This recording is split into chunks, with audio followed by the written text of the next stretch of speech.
Number the Stars, Chapter 8. There has been a death. Through a haze of dreams, Anne-Marie heard Henrique rise and leave the house, headed for the barn with his milking pail at daybreak. Later, when she woke again, it was morning. She could hear birds calling outside, one of them close by the window in the apple tree, and she could hear Mamma below, in the kitchen, talking to Kirsty. Ellen was still asleep. The night before, so shortened by the soldiers in the Copenhagen apartment, seemed long ago. Anne-Marie rose quietly so that she wouldn't wake her friend.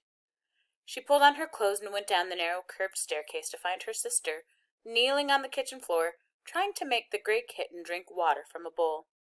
"Silly," she said. "Kittens like milk, not water." "I'm teaching this one new habits," Kirsty explained importantly, "and I have named him Thor, for the god of thunder." Anne-Marie burst out laughing. She looked at the tiny kitten, who was shaking his head, irritated at his wet whiskers, as Kirsty kept trying to dip his face to the water.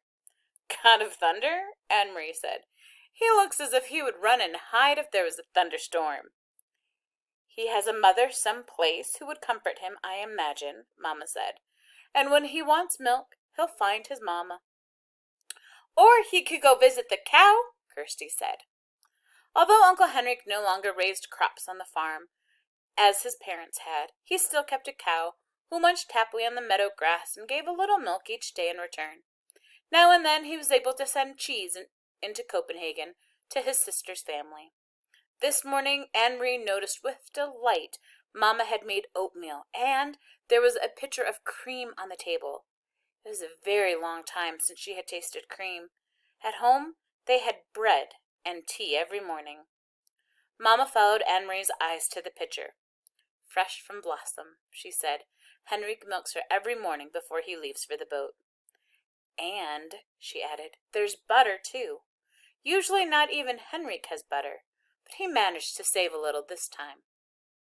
"Save a little from what?" Anne-Marie asked, spooning oatmeal into a floured bowl. "Don't tell me the soldiers tried to, what was the word? Relocate butter, too?" She laughed at her own joke. But it wasn't a joke at all, though Mamma laughed ruefully. "They do," she said. "They relocate all the farmers' butter right into the stomach of their army.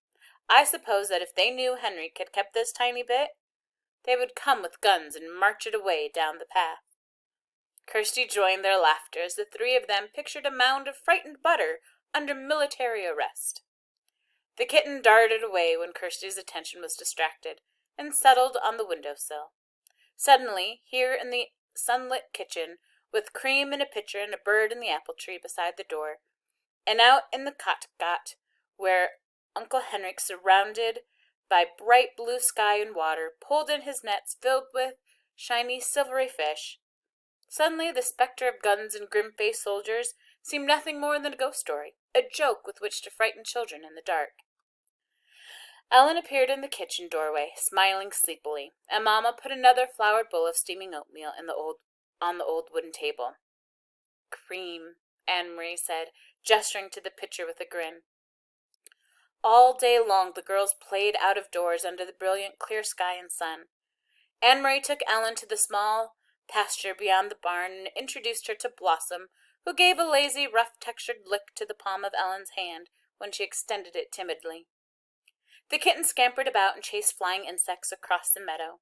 The girls picked armfuls of wildflowers, dried brown now by the early fall chill, and arranged them in pots and pitchers until the table tops were crowded with their bouquets.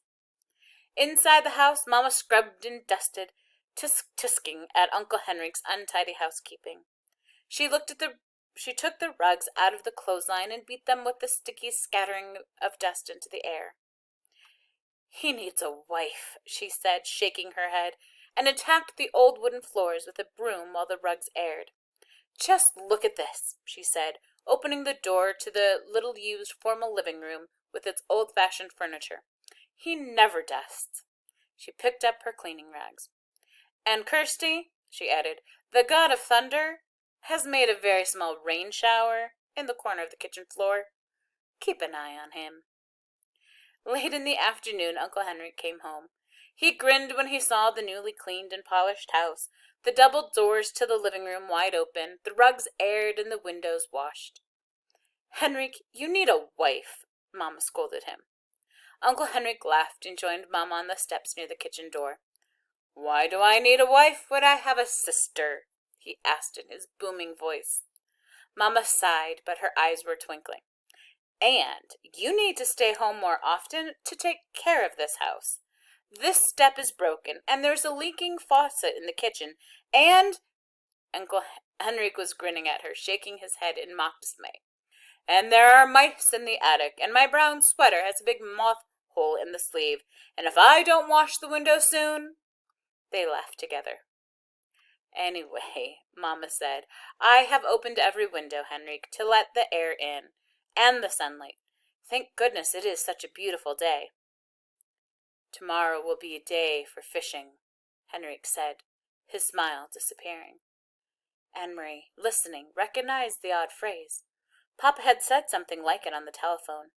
"Is the weather good for fishing, Henrik?" Papa had asked. But what did he mean? Henrik went fishing every day, rain or shine. Denmark's fishermen didn't wait for sunny days to take their boats out and throw their nets into the sea.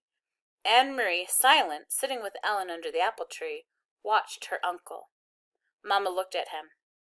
"The weather is right?" she asked. Henrik nodded and looked at the sky. He smelled the air. "I will be going back to the boat tonight, after supper. We will leave very early in the morning. I will stay on the boat all night." Anne-Marie wondered what it would be like to be on a boat all night, to lie at anchor, hearing the sea slap against the sides, to see the stars from your place at the sea. "You have prepared the living room?" Uncle Henrik asked suddenly. Mama nodded. "It is cleaned, and I moved the furniture a bit to make room." "And you saw the flowers," she added. "I hadn't thought of it, but the girls picked dried flowers from the meadow." "Prepared the living room for what?" Anne-Marie asked. "Why did you move the furniture?" Mama looked at Uncle Henrik. He had reached down from the kitten scampering past, and now held it against his chest and scratched its chin gently. It arched its small back with pleasure. "Well, girls," he said, "it is a sad event, but not too sad, really, because she was very, very old. There has been a death, and tonight your great-aunt Bertie will be resting in the living room, in her casket, before she is buried tomorrow. It is an old custom, you know, for the dead to rest at home, and their loved ones to be with them before burial." Kirsty was listening with a fascinated look. "Right here?" she asked. "A dead person right here?" Anne-Marie said nothing. She was confused. This was the first she had heard of a death in the family. No one had called Copenhagen to say that there had been a death. No one had seemed sad. And, most puzzling of all, she had never heard the name before. Great-Aunt Bertie? Surely she would have known if she had a relative by that name. Kirsty might not. Kirsty was little, and didn't pay attention to such things. But Anne-Marie did. She had always been fascinated by her mother's stories of her own childhood. She had remembered the names of all the cousins, the great-aunts and uncles, who had been a tease, who had been a grouch, who had been such a scold that her husband had finally moved away to a different house, though they continued to have dinner together every night.